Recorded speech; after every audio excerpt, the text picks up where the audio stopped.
तो इस सीरीज या कोर्स की आज फर्स्ट वीडियो है और आज की वीडियो में हम सीखेंगे कि किसी भी वीडियो का बैकग्राउंड कैसे रिमूव किया जाता है या फिर चेंज किया जाता है। उसके लिए हम यूज करने वाले हैं InShot मोबाइल ऐप। कैपकट में भी आपको बताऊंगा, लेकिन पहले InShot में सीख लेते हैं। InShot को ओपन करने के बाद कुछ ऐसा इंटरफेस हमारे सामने आ जाता है। अब हमने सबसे पहले क्लिक करना है यहाँ वीडियो पे और न्यू प्रोजेक्ट पे टैप करेंगे। देन फोन स्टोरेज से वीडियो सेलेक्ट करेंगे जिसका बैकग्राउंड रिमूव करना चाह रहे हैं हम। अच्छा देखो, आप अगर अपनी वीडियो शूट कर रहे हो और उसका बैकग्राउंड रिमूव करना है तो हमेशा प्लेन बैकग्राउंड के सामने ही वीडियो शूट करो। उससे इजीली आपकी वीडियो का बैकग्राउंड रिमूव हो जाएगा और कटआउट में साइड से कोई एजेस वगैरह भी नहीं दिखेंगे। हाँ, अगर कोई हार्ड बैकग्राउंड वाली वीडियो है और उसी का बैकग्राउंड आपने कटआउट करना है या रिमूव करना है तो फिर आप वीडियो HD क्वालिटी में लो, उसका बैकग्राउंड अच्छे तरीके से रिमूव हो जाएगा। तो प्लेन बैकग्राउंड वाली वीडियो हमने यहाँ पे ऐड कर ली है। अब सबसे पहले वीडियो का एस्पेक्ट रेशो चूज करेंगे, जो स्क्रीन साइज होता है वीडियो का। अब इस वीडियो की रेजोल्यूशन 9:16 यानी वर्टिकल में है, इसको हमने 16:9 करना है। उसके लिए यहाँ कैनवस पे टैप करेंगे और यहाँ से 16:9 कर लेंगे जिसपे यूट्यूब का लोगो बना हुआ है। देखो ऑटोमेटिकली हमारी वीडियो फिट हो चुकी है। यहाँ से डन करेंगे। अब यहाँ देखो ऊपर कुछ ऑप्शंस दिख रहे हैं हमें।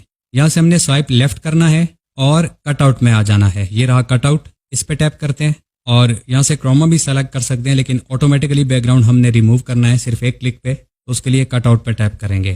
कुछ सेकंड्स का प्रोसेस होने के बाद आपकी वीडियो का बैकग्राउंड ऑटोमेटिकली रिमूव हो जाएगा। अब साइड्स में थोड़े से एजेस दिख रहे हैं, उसका रीजन ये है कि हमारी वीडियो ज्यादा हाई क्वालिटी की नहीं है। एनीवे काफी हद तक बेहतर रिमूव हो चुका है बैकग्राउंड। यहाँ से डन करेंगे। अब हमने करना है बैकग्राउंड चेंज। उसके लिए इन्हीं ऑप्शंस में जो ऊपर दिख रहे हैं हमने अब राइट की तरफ स्वाइप करना है और बैकग्राउंड वाले ऑप्शन में आ जाना है। अब देखो यहाँ पे एक इमेज का बटन सा बना हुआ है, इस पे टैप करेंगे। चाहे तो हम कलर वाला बैकग्राउंड भी लगा सकते हैं, नीचे कलर्स दिख रहे हैं, लेकिन हमने बैकग्राउंड में अपनी मर्जी की इमेज लगानी है। उसके लिए यहाँ टैप करेंगे और फोन स्टोरेज से बैकग्राउंड सेलेक्ट करेंगे जिसे हमने अपनी वीडियो में लगाना है। फिलहाल के लिए मैं इनमें से कोई चूज कर लेता हूँ। फाइनली हमारी वीडियो का बैकग्राउंड चेंज हो चुका है, लेकिन वीडियो को हम फिट करेंगे अभी बैकग्राउंड के हिसाब से। यहाँ से डन करते हैं पहले। अब इस वीडियो पर टैप करके इसको सेलेक्ट करेंगे जो कि ऑलरेडी सेलेक्टेड है और दोनों उंगलियों से इस वीडियो को खींचेंगे। ये इस तरह से बड़ी हो जाएगी और नीचे ले जाएंगे। इस तरह जितना अपने हिसाब से रखना चाहें हम रख सकते हैं। देखो फाइनली हमारी वीडियो का बैकग्राउंड चेंज हो चुका है। अब InShot में साइड्स में थोड़े एजेस दिखते हैं, उन एजेस को हम अच्छे से क्लीन नहीं कर सकते, जैसा कि आप देख सकते हो। इससे भी अच्छे तरीके से बैकग्राउंड को अगर हमने रिमूव करना है उसके लिए हम यूज़ करेंगे कैपकट मोबाइल ऐप का।